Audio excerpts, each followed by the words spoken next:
And the second part of the experience, now, you and Pam and Alan were all in Las Vegas for Geek Bowl.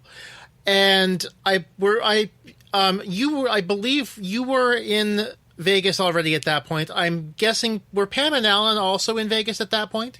Yeah, we were all in the same room watching the broadcast, yes. So what was the general tenor of the viewing party during that moment? Unfortunately, I couldn't have been there because my Geek Bowl team wanted to play the pre-quiz to kind of gel as a team a bit, so I unfortunately missed that. But what was the general sense at the viewing party during that moment? I mean, it was the exact same response that was in the studio. It's just like, how? And, and also that subtle realization that this wasn't over. Like my team still had to fend off a challenge from Roger as, a representative of, Team Austin. And yeah, like I would say the general consensus of the room is that none of them expected him to miss that question. None of them know how he missed that question. I mean, I certainly haven't talked to Alex specifically about that question since the question, but I think that seems to be that was certainly a common thought. Now, going in, how had you rated Team Buzzy and Team Brad going into the tournament, and thus, I guess, how disappointed were you to have been drawn against them to open? Oh, well, I thought Team Brad was a killer, and here's the thing, and one thing I realized after I made my pick. I passed up on Larissa Kelly because, well, she's an excellent player and very good on the buzzer, but she's had some prominent mishaps in daily doubles and finals. And after I, didn't pick her, I thought, well, like, you fool, you can simply structure your team so that she never has to play final and she would only stay on the buzzer. And then, yeah. And then at the end, it's just, well, seeing Brad and Larissa and then seeing, Team Buzzy, I thought we could hang. I thought we could hang with Team Buzzy. While I think I sort of found myself, I believe that my skills were level with Buzzies. And yes, Alex will be Alex, and Alex will be on the buzzer the entire time. Perhaps there will be a gap in his knowledge. Perhaps he won't be as dominant as he proved to be. And, well, that was a clear error on my part. And we looked at the draw. It's just, well, that is what it is. We were going to face one of those teams. And I have a feeling that if they weren't going to pit Ken and Brad against each other, so Ken's team was just as, I was just as wary of Ken's team as I was of Brad, so that didn't affect me.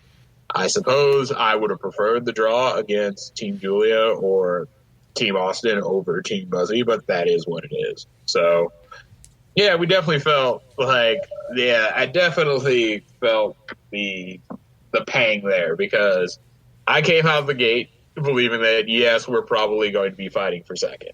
And it would be easier to fight for second with the teams that were on the other side of the table. And I'd say that probably makes sense a little bit. Now, after your game, they sequestered you, which seems unusual. They usually let you watch the other quarterfinals when you're sequestered during the Tournament of Champions. Were you ever given a reason for that? I think the premise is it's a small studio, so if it were an individual player, well, that individual player could just simply, pay attention to the game and not pay attention to who's going on in the crowd or make readings based on what the audience or what potential competitors in the semifinals or the wild card or the final would have. But since there are 3 sets of eyes of people who could figure out what's going on, it's probably best that we don't know what's going on. The teams that are watching would have, sort of a mental advantage because, well, they know what they are up against and the people playing do not. So, I was fine with that, with being sequestered, and because people basically treated it more like a semifinal match than a quarterfinal. Okay. So you obviously didn't know anything about how Team Austin had played, or at least going into the wild card. You didn't really have much of an idea as to how things had gone for them then. Oh, not at all.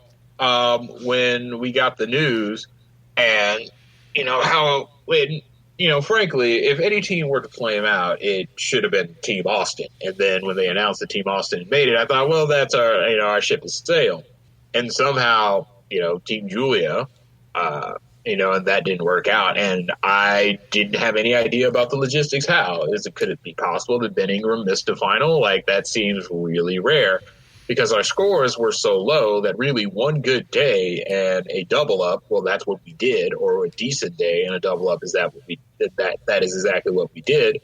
So if a team could just have an average day and, two, either a big double up in one game or a pretty good bet in another that pays off, like, we would be easily defeated. So seeing sort of Team Julia on the outs, that was also a bit of a shock. Okay. Now, were you sequestered on the Wheel of Fortune set?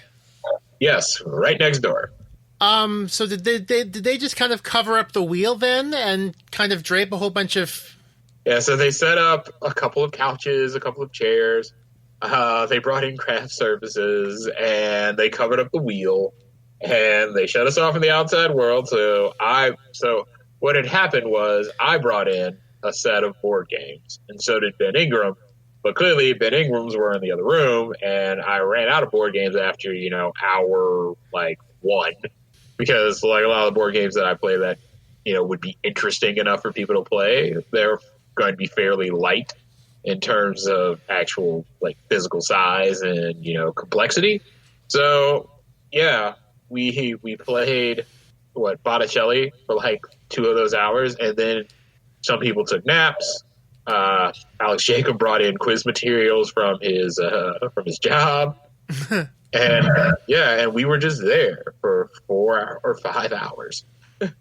Now, did your game also take 5 hours to tape? I think so. I think there was what's what I'm looking for. There was a lunch break in between. I think that pretty much our day started off. I think our taping started at around 10:30 in the morning and was done around 12:30. So, yeah, I mean, it was 3.5 to 4 hours. Okay. A question from Jonathan Graham in the chat. You explained why you didn't pick Larissa. Did you ever consider picking Dave? I wouldn't have picked Dave over Larissa. And I would have picked Dave over Pam. And that part of that was as far as tournament experience. And, that stands on its own. And part of people having exceptionally long runs in Jeopardy that I won't necessarily say that it's not as impressive because sometimes you just roll over people who aren't that good. Jeopardy has its fair share of scrubs. And I'm not saying that David isn't a great player. He is. But a lot of those wins were sort of walkovers, and and he took a pretty hard L in his TOC. So I thought that I rated both Larissa and Pam over him. Now, how much of that does that have to do with one of your Geek Bowl teammates being the person who actually ended up beating him in the first place? So I mean, Victoria knocking him out. I mean, that's fine. Victoria is also an incredibly good player who I believe that was her only win of all things. Or maybe she had one more after that because Jeopardy is a harsh and cruel mistress. I wouldn't say that factored into it that much, but I mean, sometimes you get boards that you like and you get players who aren't particularly great. And I was actually looking over something that happened is there are excellent quizzers and who maybe don't adapt to the game very well. And sometimes you luck out. So I was looking through the archive and there was Jerry Vinokorov. I don't know how to pronounce his name, but he was an amazing quizzer. He was sort of after my time, but towards the end of my collegiate career. And he would have knocked out Buzzy Cohen if he hadn't, I remember the final, it says, this references Deuteronomy and blood. and this late 1890s novel. And of course, Buzzy and the other competitor, they immediately say, "Oh, it's Dracula." This guy says it's Germinal, which is, about a violent mind strike by Emile Zola. It's just like, well, buddy, they're not going to be asking about that in like regular Jeopardy. So sometimes you luck out with your competitors. If this brilliant quizzer would have just gone for Dracula, Buzzy doesn't make it to the final. Buzzy's not on that stage with us. Jeopardy is a harsh mistress. Right, Jeopardy is a very harsh mistress. Now, what were your goals going into the tournament? And would you say you met those goals? Oh, I mean, I definitely did better than I thought I was going to do. Like, our immediate goal was just not finish last, and I think that was a fairly common goal for non-Ken, non-Brad. And we needed a lot of people to sort of play their game and to put us in that position. And once we didn't finish last, well, I was happy with how we did. I think I played well considering the people that I was matched up against. And I think my team, we did the best that we could given the personnel that we had. So, I'm to be, sort of that also ran with Ken and Brad. Do you think there's going to be more Jeopardy in your future at any point? I mean, I'm really holding out. But the premise is, like, I've reached the semis or final. I've reached the finals in 3 out of 4 tournaments. I've reached the semis in every single tournament that I've been in. And a lot of that has been, the first 2 times were very dominant. The last 2 times were definitely by hook or by crook. I think that I'm a memorable contestant. And should they decide to do any more reunions, you hope that Jeopardy is as it is. They'll make it to 40 years. You hope against all hope that Alex will be among them, or Alex will go out on his own terms and choose a worthy successor.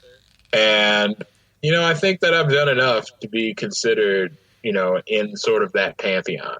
And I'm trying to be, say that I'm good, but I'm also going to be humble about it. One of my, my principal, my boss asked me, like, well, how do you feel that you stand among, the 18 people that were there? It's like, I think I'm in this top half, but like in the bottom of that top half. Maybe I'm 8, maybe I'm 7, but I feel pretty satisfied with how I stand against sort of this all-time list of competitors. So of the people who weren't there at the tournament, who do you wish had been there?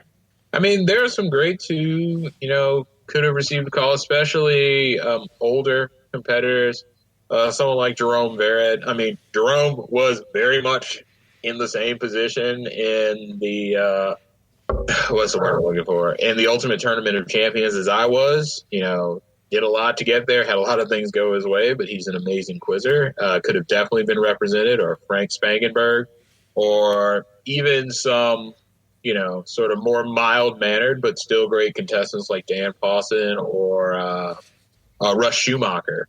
So, I mean, there are some big names that just had to be left out, and, you kind of wish that maybe they could have expanded the field. I mean, there's really no need for there could have just as easily been 9 teams rather than 6.